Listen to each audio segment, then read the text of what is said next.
Passage is made possible because of support from people like you, the listener. To find out how you can support Passage, visit patreon.com/Passage Podcast. There you'll find information on our reward levels and what you'll receive for supporting Passage. Some of these rewards include episode transcripts, exclusive audio updates, and even exclusive bonus episodes. That's patreon.com/Passage Podcast. We can't make Passage without you. Thank you for your support.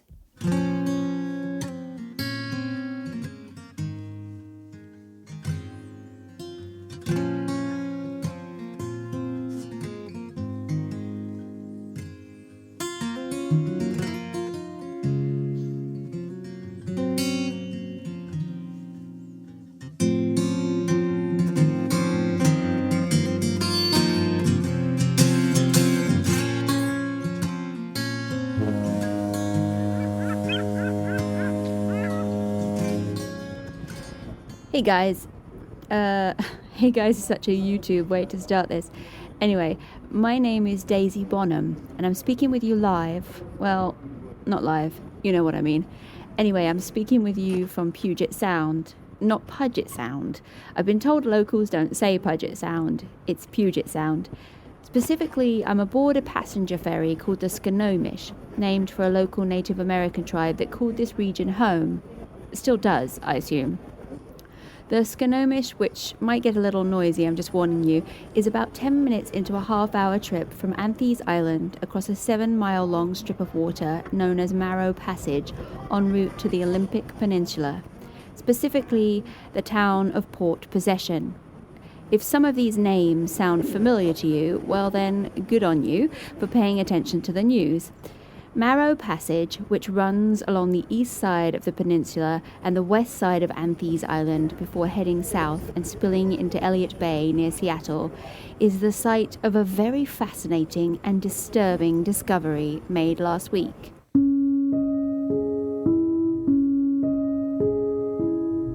In case you haven't been reading the news or been anywhere near social media, like talk shows or cable TV in the last week, here's what we know happened. Last Thursday, 2 Anthees Island crabbers were making their early morning rounds in the passage when they noticed a small boat floating in the near distance, far enough away that they couldn't tell why it was there, but close enough to tell that there wasn't anyone aboard. They motored closer to take a look. When they approached the boat, they received quite the shock. Inside the 20-foot rowboat lay 4 skeletons, not corpses, skeletons. A bunch of decaying clothing draped to the bones and an old pistol lay on the hull. That was it. How this boat got here and what it was doing floating in the middle of the passage like that was a complete mystery. Still is. The crabbers called it in, and soon the area was swarmed with authorities, police, Coast Guard. A Homeland Security team even showed up to make sure this wasn't some kind of terrorist plot gone awry. It wasn't. At least, if it had been some kind of terrorists, they certainly weren't the ISIS or 9/11 types, and it wasn't some kind of murder-for-hire scheme. It probably wasn't a suicide pact either. How do we know all that? Well, for 3 days, we didn't. We didn't know anything. Everyone was falling over themselves trying to make sense of it. Reddit was full of theories and explanations, a few of which led to an unfortunate incident where one of the crabbers' homes was swatted. A game some idiots like to play by calling in a threat to 911 against someone and then watching as SWAT teams break down the doors to the person's house looking for crimes that don't exist. Police were forced to make a statement clearing the 2 men of any wrongdoing and asking the public to withhold further guesswork. The drama died down, but the memes did not. Even now, you can't go on Twitter or Facebook without seeing one of the leaked photos. The skeletons make witty repartee with one another about Harambe, or suddenly have crying Jordan faces just because. As a society, we don't do well when information is scarce. We fill that space however we can. 3 days ago, we finally got some answers. The skeletons in the boat belonged to 3 men and 1 woman. Internet sleuths had already confirmed as much based on the remaining fragments of clothing. As for the gun, it was a Colt model 1855 side hammer pocket revolver. also known as a Colt Root revolver, a popular model during the American Civil War. The single-action gun had 5 chambers. They were all empty. And then there's the boat itself. Where did it come from? Well, that was the easiest part of all, at least had we been able to see its port side, which read SS Cumberland Lifeboat Number 5. And with that, the internet exploded all over again.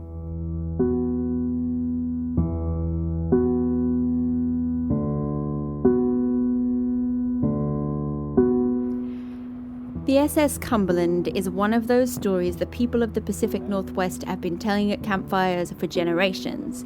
Its demise, or apparent demise, has been the topic of internet sleuth message boards and cable mystery shows hosted by D-grade celebrities for years.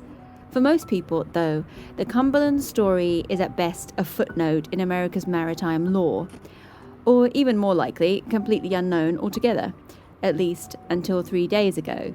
So, again, assuming you haven't had access to any conceivable form of news dissemination in the last 3 days, here's what happened, as far as we know. November 29th, 1866.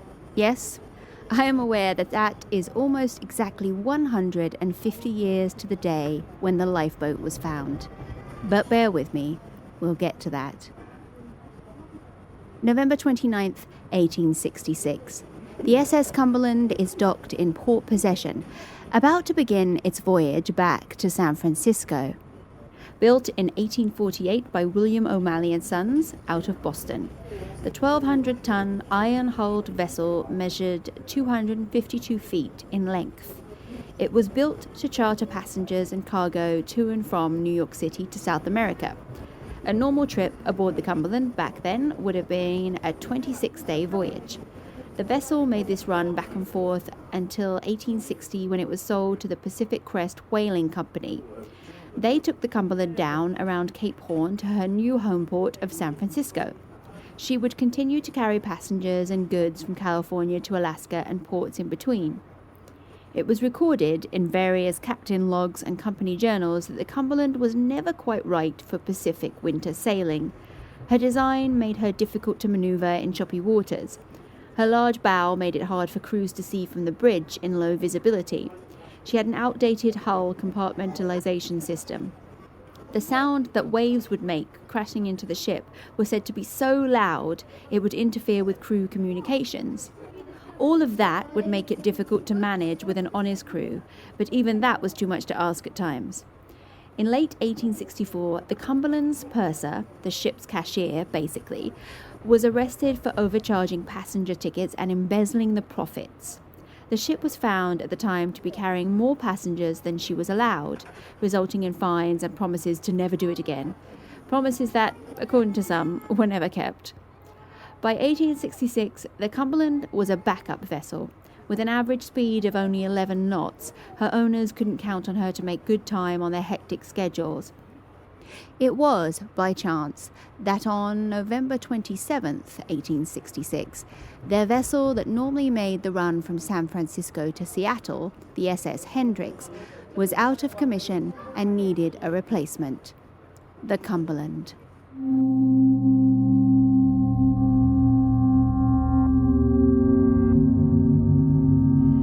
9 officers, 56 crew members, and at least 108 passengers boarded the ship bound for Seattle.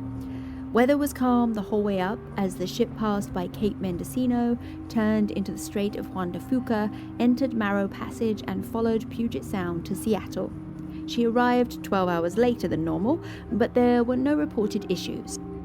The same 9 officers and 56 crew members left Seattle with 99 passengers on the morning of November 29th and made the short trip to port possession, just at the edge of the Olympic Peninsula.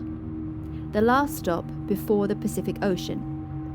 There, they docked for 2 hours, loading and unloading cargo and welcoming 17 new passengers to bring the grand total of souls aboard the ship to 181. They call them souls, the people that aboard a ship. You may have already known that. I didn't. I like it.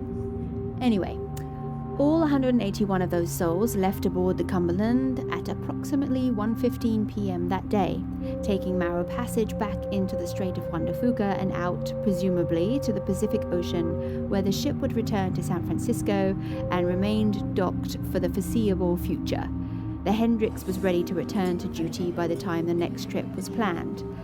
I say presumably because that was the last time anyone ever saw the SS Cumberland or any of its 181 souls.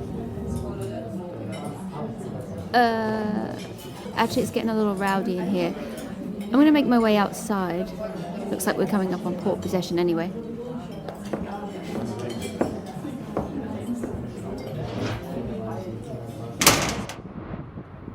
That's better. Assuming this doesn't sound like shit with all the wind. Just gonna walk over here so I don't bother that lady over there.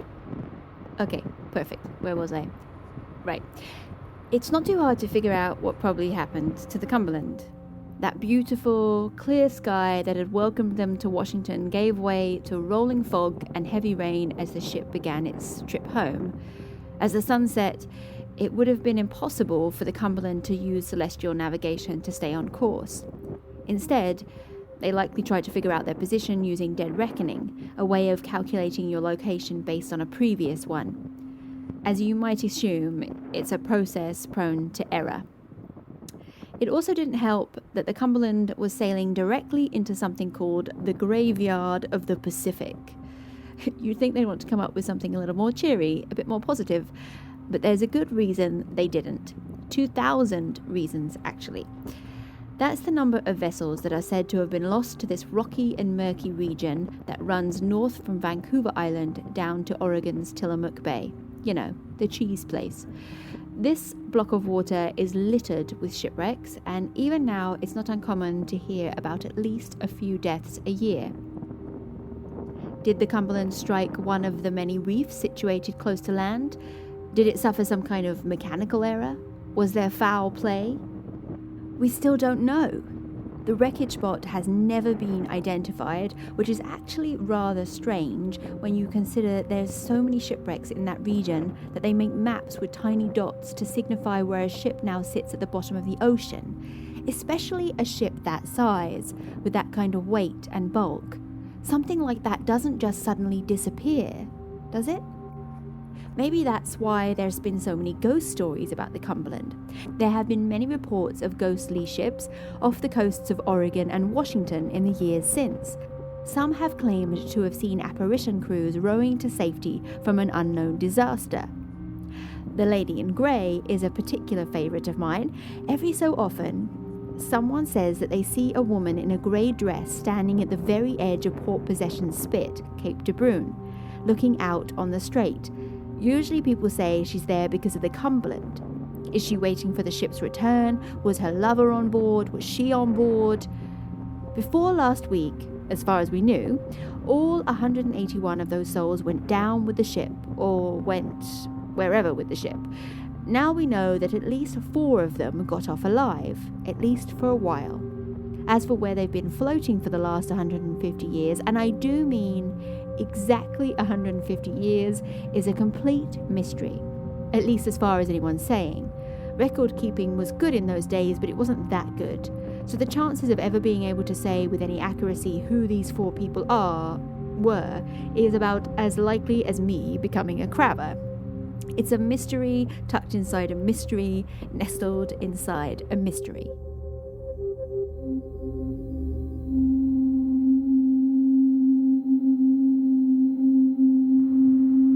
I suppose that's why I'm here. Before this week, I couldn't tell you where Port Possession was on a map. I'd never heard of the SS Cumberland or its tragedy. If you'd asked, I would have called it the Puget Sound. But I know a good mystery when I see one. I also know how the world works these days. A story like this, it grabs everyone's attention for just a little while. But once it becomes clear that the answers aren't easy and the truth may never be found, we give up. Move on to the next thing. But I don't work like that. I didn't end up a reporter by accident. A lifeboat from a ship that disappeared 150 years ago suddenly appears full of skeletons, and I'm locked in, obsessively locked in. That's not fading away in a few days. I'm here to find out everything I can, because why not? Given the speed of this story and the multitude of ways it could go, it didn't feel right waiting weeks for something to get written, edited, and posted. So, thankfully, the good people at BuzzRox were kind enough to accept my offer of an ongoing podcast, the one you're listening to right now, to document what I find and where the story leads me. It's not something I've done before, but I feel like it's the perfect way for my reporting to be as real-time as possible. There's one thing that keeps nagging me, though. Why this one? I've come across plenty of juicy mysteries in my career. What is it about this one that made me get on a plane, fly across one ocean, arrive at another, and put my entire life on hold for the foreseeable future? Honestly, I can't quite put my finger on that yet. And maybe that's part of the reason I'm doing this podcast, not just to figure out why this boat is here, but also why I'm here. We are now approaching port possession. Walk-on passengers, please make your way to the front of the vessel. Drivers, please return to your vehicles. If you brought a bicycle on board, please remember to take it with you. Does that actually happen? Do people bike onto the ferry and then walk off not remembering? That's ridiculous. Guess that's my signal to head inside. Like the man said, we'll be in port possession in 5 minutes, and from there I'm going to visit a few historical spots to get a better sense of the history here, which I guess is what you do at historical spots. From there, I'll follow the story wherever it goes, if it goes anywhere. What the fuck?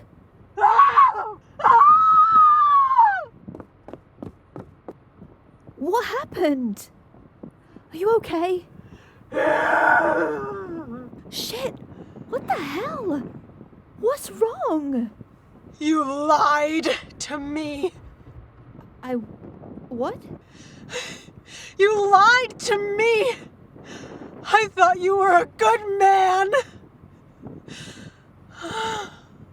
Hello? Hello? She passed out. Shit. Help! Help!